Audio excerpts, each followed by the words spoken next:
அமிர்தீஸ்வரியே நமக. ஓம் நம சிவாயா. நாம் இன்னைக்கு ஸ்ரீ குரு கீதை புத்தகத்துல 3வது அத்தியாயம் ஸ்டார்ட் பண்ண போறோம். லாஸ்ட் வீடியோல என்ன பார்த்தோம்? குரு கீதையுடைய பலன்களை பார்த்தோம். ஸோ ஒரு மனிதனுக்கு வாழ்க்கையில தேவையான எல்லா விஷயங்களும் கொடுத்து கடைசியா தான் செய்த பாவங்கள்ல பல பிறவிகளா செய்து வந்த பாவங்கள்ல இருந்தும் விடுதலை கொடுத்து முக்தியை கொடுக்கக்கூடியது குரு கீதை அப்படின்னு சொல்லி பார்த்தோமா. ஸோ அதோடைய பலன்கள்லாம் நிறைய சொல்லியிருந்தாங்க. பார்க்காதவங்க லாஸ்ட் வீடியோ கண்டிப்பா போய் பாருங்க. ஏன்னா குரு கீதையோட பலன் அப்படிங்கிறது அந்த ஒரு இடத்துல தான் சொல்லியிருக்காங்க. அப்படியாப்பட்ட பலனை பெறுறதுக்கு நம்ம எப்படி அதை ஜபிக்கணும் அப்படிங்கிற விஷயங்கள் தான் இன்னைக்கு 3ஆம் அத்தியாயத்துல சொல்றாங்க. ஸோ பார்க்கலாம் வாங்க. அத காமிய ஜபாஸ்தானம் கதையாமி வரானனே சாகராந்தே சரித்தீரே தீர்த்தே ஹரிஹராலய சக்தி தேவாலய கோஷ்டே சர்வ தேவாலய சுபே வடசிய தாத்ரயா மூலேவா மடே விருந்தாவனே ததா பவித்ரே நிர்மலே தேசே நித்யானுஷ்டானதோபிவா நிர்வேதனேன மௌனேன ஜபமேதத் சமாரபேத். அழகிய முகம் கொண்டவளே, விரும்பத்தக்க குரு கீதை ஜபிப்பதற்கு தக்க இடங்கள் எவை என்பதை விவரிக்கிறேன். கடற்கரை, நதிக்கரை, விஷ்ணு, சிவன் மற்றும் தேவியின் ஆலயங்கள், பசுத்தொழுவம், மங்களமான கோயில்கள், ஆலமரம் அல்லது நெல்லி மரத்தின் அடியில் மடம், துளசிவனம் போன்ற தூய்மையான ஏதாவது ஒரு இடத்தில் அமர்ந்து வைராகியத்துடன் மௌனமாக ஜபிக்க வேண்டும். இதை நித்திய கர்மமாய் கடைபிடிக்க வேண்டும். ஸோ குருகீதை எந்த மாதிரியான இடங்கள்ல ஜபிக்கலாம்னு சொல்லியிருக்காங்க. கடற்கரை, நதிக்கரை, விஷ்ணு, சிவன் மற்றும் தேவியோடைய ஆலயங்கள், பசு தொழுவம், மங்களமான கோயில்கள், ஆலமரம் அல்லது நெல்லி மரத்தின் அடியில ஏதாச்சும் ஒரு மடத்துல, துளசி வனத்துல, இந்த மாதிரியான இடங்கள்ல குருகீதையை ஜபிக்கலாம்னு சொல்லியிருக்காங்க. அதை வந்துட்டு மௌனமா வைராக்கியத்தோட ஜபிக்கணும்னு சொல்லியிருக்காங்க. அடுத்தது இதை நித்திய கர்மமா கடைபிடிக்கணும்னா டெய்லி செய்ய வேண்டிய ஒரு செயலா மாத்திக்கணும். ஸோ டெய்லி பேசிஸ்ல செய்யணும் அப்படின்னு சொல்லியிருக்காங்க. ஓகேங்களா? அடுத்த ஸ்லோகம் பாருங்க. ஜாப்யேன ஜயமாப்னோதி ஜபசித்திம் பலம் ததா ஹீன கர்மம் தியஜேத் சர்வம் கர்ஹிதஸ்தானமேவச. ஜபத்தால் வெற்றியும் ஜபசித்தியின் பலனும் கிடைக்கிறது. ஜப அனுஷ்டான வேளையில் எல்லா இழிவான செயல்களையும் நீசமான இடங்களையும் துறந்து விட வேண்டும். ஸோ என்ன சொல்றாங்கன்னா, நம்ம இப்படி ஜபிக்கிறதால நமக்கு வெற்றி கிடைக்கும். அதே மாதிரி ஜபசித்தியோடைய பலன் கிடைக்கும்ன்றாங்க. ஜபசித்திங்கிறது ஜபம் கை கூடுறது. நம்ம வந்துட்டு ஒரு முகப்பட்ட மனதோட இந்த மாதிரி தூய்மையான இடங்கள்ல உட்காந்து செய்யறோம் இல்லையா? ஸோ அப்படி செய்யும் போது அதோடைய பலன் கிடைக்கும். ஆனா நம்ம ஜபம் செய்யும் போது என்ன பண்ணணுமா, எல்லா விதமான இழிவான செயல்களையும் நீசமான இடங்களையும் துறந்து விட வேண்டும்னு சொல்றாங்க. ஸோ கான்சென்ட்ரேஷன் டைவர்ட் ஆகாம நல்ல ஒரு அமைதியான இடத்துல உட்காந்து பண்ணணும் அப்படின்ற மாதிரி சொல்றாங்க. ஓகேங்களா? ஸோ அடுத்த ஸ்லோகம் பாருங்க. ஸ்மசானே வில்வ மூலேவா வட மூலாந்திகே ததா சித்யந்தி கானகே மூலே சூத விருஷஸ்ய சந்நிதோ. மயானத்திலும் வில்வ மரம், ஆலமரம், ஓமத்த மரம், மாமரத்தின் சுவடிலும் அமர்ந்து குரு கீதையை ஜபித்தால் விரைவில் பலசித்தி உண்டாகும். ஸோ அடுத்தது மயானத்துல வில்வ மரம், ஆலமரம், ஓமத்த மரம், மாமரத்தோடைய அடியில உட்கார்ந்து நாம ஜபிக்கும் போது இதோடைய பலன் ரொம்ப வேகமா கிடைக்கும். இதோடைய பலன் வந்து பாத்தீங்கன்னா எதிர்பார்த்த பலன் ரொம்பவே வேகமா கிடைக்கும்னு சொல்றாங்க. ஓகேங்களா? அடுத்த ஸ்லோகம் பாருங்க. ஜபம் ஹூணாசனம் குர்வன் ஹுண கர்ம பலப்ரதம் குரு கீதாம் பிரயாணேவா சங்கிராமே ரிபு சங்கடே ஜபன் ஜயம வாப்னோதி மரணே முக்தி தாயிகா சர்வ கர்மாணி சித்யந்தி குரு புத்திரேன சம்சயஹ. தூய்மை இல்லாத ஆசனத்தில் அமர்ந்து குரு கீதையை ஜபித்தால் அதனால் நீசமான பலன் உண்டாகும். பயணத்தின் போதோ, போர் நடக்கும் சமயத்திலோ, எதிரியால் துன்பம் அனுபவிக்கும் வேளையிலோ குரு கீதையை ஜபித்தால் மனம் விரும்பும் பலன் கிடைக்கும். மரண வேளையில் இதை ஜபித்தால் முக்தி கிடைக்கும். குருவின் ஞான புத்திரனாகிய சீடன் இதை ஜபித்தால் அவனுடைய சகல காரியங்களும் பலனளிக்கும். இதில் சந்தேகமில்லை. என்ன சொல்றாங்கன்னா, நம்ம தூய்மை இல்லாத ஆசனத்துல அமர்ந்து இந்த குரு கீதையை ஜபிச்சோம் அப்படின்னா கெட்ட பலன்கள் உண்டாகும். நீசமான பலன் உண்டாகும்னா நமக்கு நல்ல பலன் உண்டாகாது. அதனால தூய்மையான ஆசனத்துல தான் உட்கார்ந்து நம்ம ஜபிக்கணும்னு சொல்லியிருக்காங்க. அடுத்தது, நம்ம டிராவல் பண்ணும்போது அல்லது ஒரு போர் நடக்கிற சமயத்துல, இல்ல நாம பாத்தீங்கன்னா ஒரு எதிரியால துன்பம் அனுபவிக்கிற சமயத்துல குரு கீதையை ஜபிச்சோம்னா நம்ம மனம் என்ன பலனை விரும்புதோ அந்த பலன் கிடைக்குமா. மரண வேலையில ஜபிச்சா முக்தி கிடைக்குமா. சோ குருவோடைய சீடனா இருந்து இதை ஜபிச்சோம்னா நம்ம செய்யற எல்லா செயல்களுக்கும் பலன் கிடைக்குமா. இதில் சந்தேகம் கிடையாது. இது கண்டிப்பா நடக்கும் அப்படின்னு சொல்லிட்டு சொல்றாரு சிவபெருமான். ஓகேங்களா. சோ அடுத்த ஸ்லோகம் பாருங்க. பவ மூலா விநாசாய சாஷ்டபாச நிவృత్తயே குரு கீதாம்பசி ஸ்நானம் தத்வக்ஞ குருதே சதா. சம்சார வடிவில் உள்ள மரத்தின் வேரை அறியாமையை அடியோடு வெட்டுவதற்கும் 8 பாசங்களில் இருந்து முக்தி அடைவதற்கும் தத்துவ ஞானி எப்போதும் குரு கீதை எனும் புண்ணிய நீரில் ஸ்நானம் செய்கிறான். சோ நம்ம இந்த சம்சார அப்படிங்கிற மிகப்பெரிய மரத்தோடைய வேர் என்னன்னா அறியாமை அப்படிங்கிற. சோ இந்த சம்சாரம் அப்படிங்கிற மரத்துடைய வேறான அறியாமையை நமக்குள்ள இருந்து முழுமையா நீக்குவதற்கும் நமக்கு இருக்கக்கூடிய 8 விதமான பாசங்கள்ல இருந்து முக்தி அளிக்கிறதுக்கும் பாத்தீங்கன்னா எப்பயுமே இந்த குரு கீதையை நாம ஜபிக்கணும் அப்படின்னு சொல்றாங்க. அந்த 8 பாசங்கள் என்னன்னா அகந்தை, ஆசை, கோபம், மோகம், லோபம், கர்வம், பொறாமை, அறியாமை. இந்த மாதிரி நமக்கு இருக்கக்கூடிய இந்த குணங்களை தான் 8 பாசங்கள்னு சொல்றாங்க. சோ அதுல இருந்து இந்த மாயையிலிருந்து விடுபட்டு முக்தி அடையிறதுக்கு கண்டிப்பா இந்த குரு கீதை ஜபிக்கணும் அப்படின்னு சொல்றாங்க. ஓகேங்களா. சோ அடுத்த ஸ்லோகம் பாருங்க.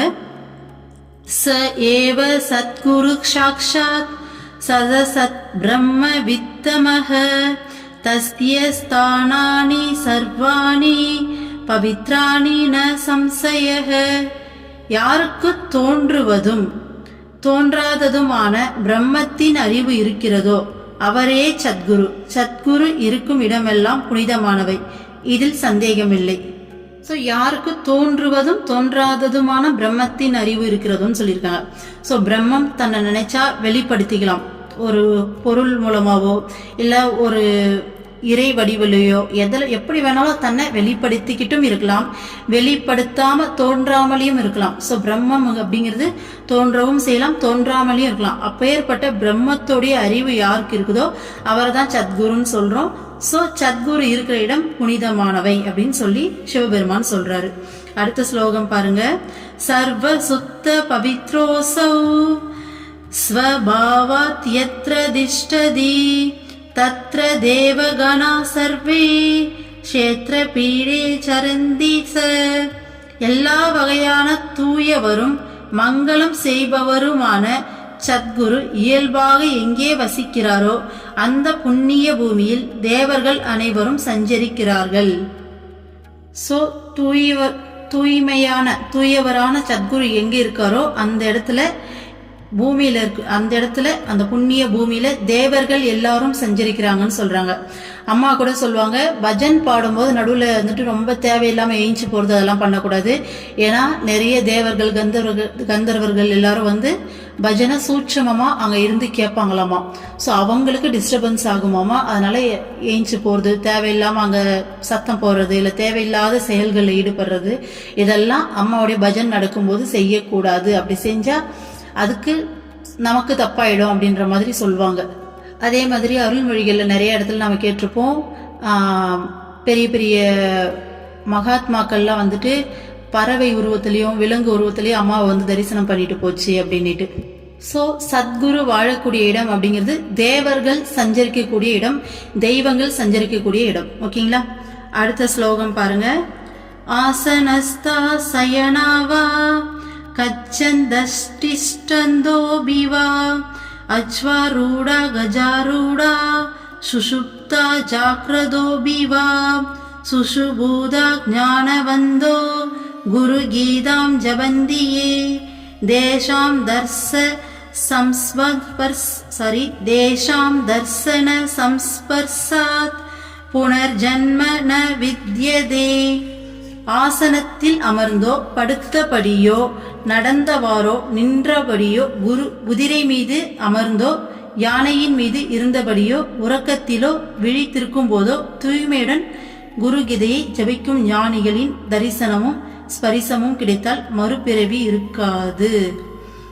ஸோ இந்த குருகீதையை அந்த காலத்துல வந்துட்டு யானை குதிரை எல்லாம் வந்துட்டு பயணம் பண்ணுவாங்க இல்லையா.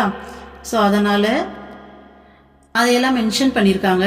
ஆக மொத்தம் குருகீதையை இதில் சொல்லியிருக்காங்க இல்லையா, படுத்துக்கிட்டோ உட்காந்துக்கிட்டோ நடந்துக்கிட்டோ நின்றுக்கிட்டோ இல்லை குதிரை மேலே ட்ராவல் பண்ணும்போதோ யானை மேலே போகும்போதோ இந்த மாதிரி எப்போல்லாம் டைம் கிடைக்குதோ அப்போல்லாம் வந்துட்டு குருகீதையை எப்படியாச்சும் டெய்லி ஜபிக்கிறாங்க இல்லையா, இந்த தூய்மையோட மனசோட ஒருமுகப்பட்டு ஜபிக்கிறாங்க இல்லையா.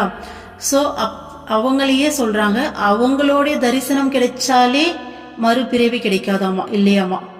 ஸோ சிம்பிளாக சொல்லனா யாரெல்லாம் டெய்லி வந்துட்டு குருகீதை ஜபிக்கிறாங்களோ அவங்களுடைய தரிசனம் கிடைச்சாலே நமக்கு மறுபிறவி கிடையாதாமா. ஸோ குருகீதை நாம ஜபிக்கணும் அப்படிங்கிறத தாண்டி ஜபிக்கிறவங்களுடைய தரிசனம் கிடைச்சாலே போதும், நமக்கு மறுபிறவி கிடையாதுன்னு சொல்றாங்க. அடுத்த ஸ்லோகம் பாருங்க. சமுத்ரே வை யதாதோயம் ஷிரம் ஷிரே ஜலே ஜலம் பின்ன கும்பே யதாகாசம் ததாத்மா பரமாத்மனி ததைவ ஞானவான் ஜீவஹ பரமாத்மனி சர்வதா ஐக்யேன ரமதே ஞானி யத்ர குத்ர திவானிசம் ஏவம் விதோ மகாயுக்தஹ சர்வத்ர வர்த்ததே சதா தஸ்மாத் சர்வ பிரகாரேன குரு பக்திம் சமாசரேத். சமுத்திரத்தில் நீரை போல், பாலில் பாலை போல், நீரில் நீரை போல், குடத்தில் ஆகாயத்தை போல் ஜீவாத்மாவானது பரமாத்மாவில் ஐக்கியமாகி ஒன்றாக இருக்கிறது. இவ்வாறு பரமாத்மாவுடன் எப்போதும் ஒன்றியிருந்து ஆனந்தம் அனுபவிக்கும் ஞானியானவர் எங்கும் நிறைந்திருக்கிறார். ஆகவே அத்தகைய குருவின் மீது எல்லா வகையிலும் பக்தி செலுத்த வேண்டும். ஸோ பரமாத்மா ஜீவாத்மா ஐக்கிய நிலையை பத்தி சொல்றாங்க பாருங்க. சமுத்திரத்தில் நீரை போல், பாலில் பாலை போல். ஸோ ரெண்டுமே வேற வேற இல்லை. சமுத்திரம் அப்படிங்கிறது கடல் நீர் தான் சமுத்திரமே, நீரால நிறைஞ்சது தானே சமுத்திரம் அப்படிங்கிறது. ஸோ அந்த சமுத்திரத்தில் நீரை போல், பாலில் பாலை போல். ஸோ பாலில் பால் தான் இருக்கு, வேற என்ன இருக்கு. ஸோ அதுதான் அந்த பரமாத்மா ஜீவாத்மா, நான் அதான் வேற வேற இல்லை, அந்த ஐக்கிய நிலையை சொல்றாங்க. நீரில் நீரை போலமா, குடத்தில் ஆகாயத்தை போல். ஒரு குடத்துல தண்ணி இருக்கு, அதுல ஆகாயத்தோட பிம்பம் தெரியும் இல்லையா, அந்த மாதிரி ஜீவாத்மா வந்துட்டு பரமாத்மாவில ஐக்கியமாகி ஒன்னா இருக்குது. ஸோ வேற வேற கிடையாது, ரெண்டுமே ஒண்ணுதான்றத அந்த ஐக்கிய நிலையை சொல்றாங்க. அப்படி எப்பயுமே பரமாத்மாவோட ஒன்றி அந்த ஆனந்தத்தை அனுபவிக்கிறவர் தான் குரு அப்படின்னு, சத்குரு ஞானி. ஓகேங்களா. ஸோ அவருடைய அந்த நிலையை சொல்லி அவர் மேல நம்ம பக்தி செலுத்தணும் அப்படின்னு சொல்றாங்க. ஓகேங்களா. ஸோ சதா சர்வகாலமும் அந்த ஜீவாத்மா பரமாத்மா ஐக்கியத்தை, அந்த பரமானந்தத்தை அனுபவிக்கிற சத்குரு கிட்ட நாம பக்தி செலுத்தணும் அப்படின்னு சொல்றாங்க. அடுத்த ஸ்லோகம் பாருங்க. குரு சந்தோஷனா தேவ முக்தோ பவதி பார்வதி அனிமாதிஷு போக்திருத்வம் கிருபயா தேவி ஜாயதே. பார்வதி குருவருளால் சீடன் முக்தி பெறுகிறான். அத்துடன் அனிமா மகிமா போன்ற அஷ்ட சித்திகளும் அவனுக்கு கை வருகின்றன. சோ குருவருளால ஒரு சீடனுக்கு முக்தியும் கிடைக்குது, பிளஸ் அஷ்ட சித்திகளும் கை வருதுன்னு சொல்றாங்க. ஸோ முக்தி பெறுறது அப்படின்றதே பரமாத்மா ஜீவாத்மா ஐக்கியம்தான்.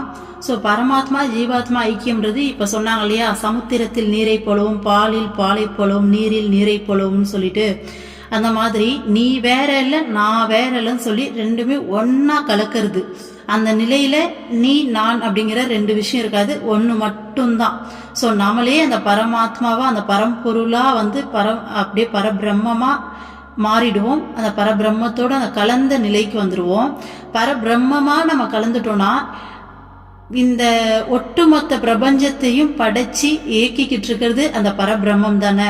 அப்போ நாமளே அந்த பரபிரம்மமா மாறும்போது நம்மளால முடியாததுன்னு சொல்லிட்டு இங்க எதுனா இருக்கா?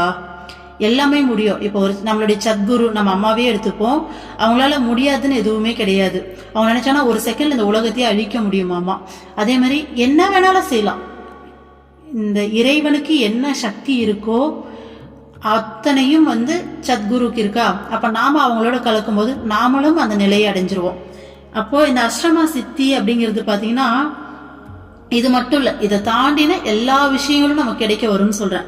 ஆனா அஷ்டமா சித்திகள் என்னன்னா, எக்ஸாம்பிள் சொன்னா இப்ப இருக்கிறதுலே இந்த லிட்டில் ஜான் படம் பார்த்திருப்போம் இல்லையா, ரொம்ப குட்டியா மாறிடுவாங்க. அந்த மாதிரி எவ்வளவு சின்ன உருவத்தை வேணாலும் எடுக்க முடியும், எவ்வளவு பெரிய உருவத்தை வேணாலும் எடுக்க முடியும். மலையால பெரும் புயல் காற்றால் கூட அசைக்க முடியாத பலமான உருவத்தை எடுக்க முடியும். கூடு விட்டு கூடு பாயறதுன்னு சொல்லுவாங்க, ஒரு உடல்ல இருந்து இன்னொரு உடலுக்குள்ள புகழ்றது, இந்த மாதிரியான சித்திகள். அடுத்தது நினைச்சதெல்லாம் நடக்கக்கூடிய அது ஒரு சித்தி. நம்ம என்னெல்லாம் நினைக்கிறோமோ அது எல்லாமே நடக்கும். சோ அது ஒரு சித்தி. எல்லாத்தையும் வசப்படுத்தக்கூடிய சித்தி, அந்த மெஸ்மரைசிங் சொல்லுவாங்க இல்லையா, அந்த மாதிரியான ஒரு சித்தி. சோ இந்த நிலையை அடைஞ்சவங்க தேவர்களுக்கு கூட ஆணையிடலாமா, அது ஒரு சித்தி. ஸோ மலையை போல பலமாகிற மாதிரி காத்த போல லேசாவும் ஆக முடியும். அம்மா கூட தன்னோட வாழ்க்கை வரலாறுல சொல்லியிருப்பாங்க, ஒரு ரொம்ப மெலிசான கிருஷ்ண பாவத்தை, அப்பெல்லாம் கிருஷ்ண பாவத்துக்கு முன்னாடி ரொம்ப மெலிசான ஒரு கிளையில படுத்துட்டு இருப்பேன், எப்படிதான் என் வெயிட்டை தாங்குச்சோ தெரியல அப்படின்ற மாதிரி அந்த அளவுக்கு லேசா இருப்பாங்களாம் அம்மா. அவ்வளோ மெலிசான கிளையில படுத்து தன்னைத்தானே பெருமாள், அந்த ரங்கநாதர்னு சொல்லி நினைப்பாங்களாமா, சைன பெருமாள்ன்ட்டு. ஸோ அந்த அளவுக்கு லேசா மாறிடும் அவங்களுடைய உடல் அப்படிங்கிறது. ஸோ இதான் 8 வகையான சித்திகள். ஆனா இந்த 8 வகையான சித்திகளை தாண்டி அதுதான் பரபிரம்மமாவே மாறிடுறாங்க. ஸோ அந்த பரபிரம்மத்துக்கு என்ன சக்தி இருக்கோ அந்த சக்தி இந்த முக்தி அடைகிறவங்களுக்கும் கிடைக்கும். ஓகேங்களா? ஸோ அதுதான் இதுல என்ன சொல்றாங்கன்னா, முக்தியும் கிடைக்குது பிளஸ் அந்த அஷ்டமா சித்திகளும் கை கொடுது அப்படின்னு சொல்றாங்க. அடுத்த ஸ்லோகம் பாருங்க. சாம்யேன ரமதே ஞானி திவாவா யதிவானிசி ஏவம் விதோ மகாமௌனி த்ரைலோக்கிய சமதாம் விரஜேத். இது மீனிங் படிக்கிறதுக்கு முன்னாடி ஒரு விஷயம், இந்த மெடிடேஷன்லாம் பண்ணி ரொம்ப நாள் அந்த மெடிடேஷனில் பல வருஷமாக பண்ணி இந்த குண்டலினி சக்தியெல்லாம் எழுப்பி தவம் பண்ணுவாங்க பார்த்தீங்களா, அவங்களுக்கெல்லாம் சொல்லுவாங்க இந்த சித்திகள்லாம் கை வருமாமா. அஷ்டமா சித்திகள் அந்த மாதிரியான விஷயங்கள்லாம் கை வரும்போது நாம் அது பின்னாடி அதுக்கு மயங்கி அது பின்னாடி போயிடக்கூடாது. நம்மளுடைய கவனம் முழுக்க முழுக்க இறைவன் மேல மட்டும்தான் இருக்கணும், அந்த முக்திங்கிற ப்ராசஸ் மேல மட்டும்தான் இருக்கணும். இதெல்லாம் ஒரு நம்மளை ஏமாத்த வர மாதிரி. இப்போ ஒரு சக்கரை குவியல் ஒரு இடத்துல இருக்கு, ஒரு எறும்பு அதை நோக்கி பயணப்பட்டுக்கிட்டு இருக்குன்னா வழியில 1-2 சக்கரை சிந்தி இருந்தா அதை சாப்பிட்டுட்டு அங்கேயே உட்காந்துட்டா அதோடைய பயணம் அதோட தடைப்பற்றும், அந்த சக்கரை குவியலை போயிட்டு நம்மளால அடைய முடியாது இல்லையா. அந்த மாதிரி எப்படி அந்த எறும்பு அங்க நிக்காம சக்கரை குவியலுக்கு நேரா கான்சென்ட்ரேட் பண்ணிட்டு போகணுமோ, அந்த மாதிரி இந்த சித்திகள் நடுவுல கைவர பெற்றாலும் இது மேல கான்சென்ட்ரேட் பண்ணாம யார் ஒருத்தர் அந்த பரபிரம்மத்தை நோக்கி பயணப்படுறாங்களோ அவங்களுக்கு தான் பாத்தீங்கன்னா முக்தி கிடைக்கும். அவங்க தான் உண்மையான டான் ஆக முடியும், இந்த உலகத்துடைய டான், அந்த பரபிரம்மமா மாற முடியும். இந்த சித்திகள்ல யார் ஒருத்தர் வசப்பட்டு நிக்கிறாங்களோ அவங்களுடைய டிராவல் அதோடு நின்று போயிடும். சோ ஞானியானவர் இரவும் பகலும் ஏற்ற குறைவு இல்லாத ஆனந்தத்தில் ஆழ்ந்திருக்கிறார். இத்தகு மகாமௌனி உலகிலும் சமபாவத்துடன் நிலை கொள்கிறார். சோ ஞானி எப்படியாப்பட்ட நிலையில இருக்கார், சத்குரு எப்படியாப்பட்ட நிலையில இருக்காருன்னு சொல்றாங்க. இரவும் பகலும் பாத்தீங்கன்னா இப்போ நமக்கே பாத்தீங்கன்னா கடவுள் மேல அல்லது பிரேம பக்தியில இருந்தா பாத்தீங்கன்னா கடவுள் மேல இல்ல அம்மா மேல பாத்தீங்கன்னா திடீர்னு ஒரு நாளைக்கு அப்படியே பக்தி ஃபீலிங்ஸ் எல்லாம் பொத்துக்கிட்டு ஊத்தும். ஒரு நாளைக்கு பாத்தீங்கன்னா ஃபீலிங்ஸே இல்லாம ரொம்ப ட்ரையா உட்காந்துட்டு இருப்போம். ஆனா இது நம்மளோட ஸ்டேட். ஆனா சத்குருவோட ஸ்டேட் எப்படி இருக்குமாமா, இரவு பகல்லாம் கிடையாது, எந்த நேரமும் பாத்தீங்கன்னா கொஞ்சம் கூட கொஞ்சம் இருக்கு இல்லைங்கிறத தாண்டி கொஞ்சம் அதிகம் கொஞ்சம் கம்மின்ற அந்த ஸ்டேட் கூட இருக்காதாமா. ஒரே மாதிரியான அந்த பரமானந்தத்துல அந்த பேரானந்தத்துல மூழ்கி இருப்பாங்களாமா. ஓகேங்களா? அதனால 3 உலகத்திலே சமபாவத்தோட அவங்களால நிலை கொள்ள முடியுமா. ஓகேங்களா? அவங்களுக்கு ஃபீலிங்ஸ் ஏறுது இறங்குது அப்படியெல்லாம் கிடையாது, எல்லா நேரமும் அந்த முழுமையான ஃபீல்குள்ளேயே தான் மூழ்கி இருப்பாங்க. ஓகேங்களா? அடுத்த ஸ்லோகம் பாருங்க. அத சம்சாரின சர்வே குரு கீதா ஜபனேது சர்வான் காமாம்ஸ்து புஞ்சந்தி த்ரிசத்யம் மம பாஷிதம். சம்சாரத்தில் ஈடுபாடுள்ள ஜீவர்கள் அனைவரும் குரு கீதையை ஜபித்து சகல விருப்பங்களையும் பெற்று சுகம் அனுபவிக்கின்றனர். நான் சொன்னது முக்காலத்திலும் உண்மையாகும்.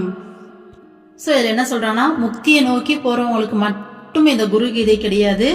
சம்சாரத்துல ஈடுபாடு இன்னும் அந்த மாயையிலிருந்து வெளியில வராம இதுதான் உண்மைன்னு நினைச்சு இந்த உலக சுகங்களை அனுபவிக்க நினைக்கிறவங்களுக்கும் இதை ஜபிச்சா அவங்க நினைக்கிறதெல்லாம், அவங்க என்னெல்லாம் விருப்பப்படுறாங்களோ அதெல்லாம் கிடைக்கும். இது பாத்தீங்கன்னா எப்பயுமே உண்மை அப்படின்னு சொல்லி சிவபெருமான் சொல்றாரு. ஓகேங்களா? ஸோ முக்தி கிடைக்கணும், இந்த மாயிலிருந்து வெளிவந்து முக்தி கிடைக்கணும்ன்ற நோக்கத்தோடு இருக்கவங்க மட்டும் இல்லாம இன்னும் அந்த அறியாமையில மூழ்கி இருக்கக்கூடிய மக்களாக இருந்தாலும் அவங்க நினைக்கிறது எல்லாத்தையும் நிறைவேற்றி தரும் இந்த குரு கீதை அப்படின்னு சொல்றாரு. அடுத்த ஸ்லோகம் பாருங்க.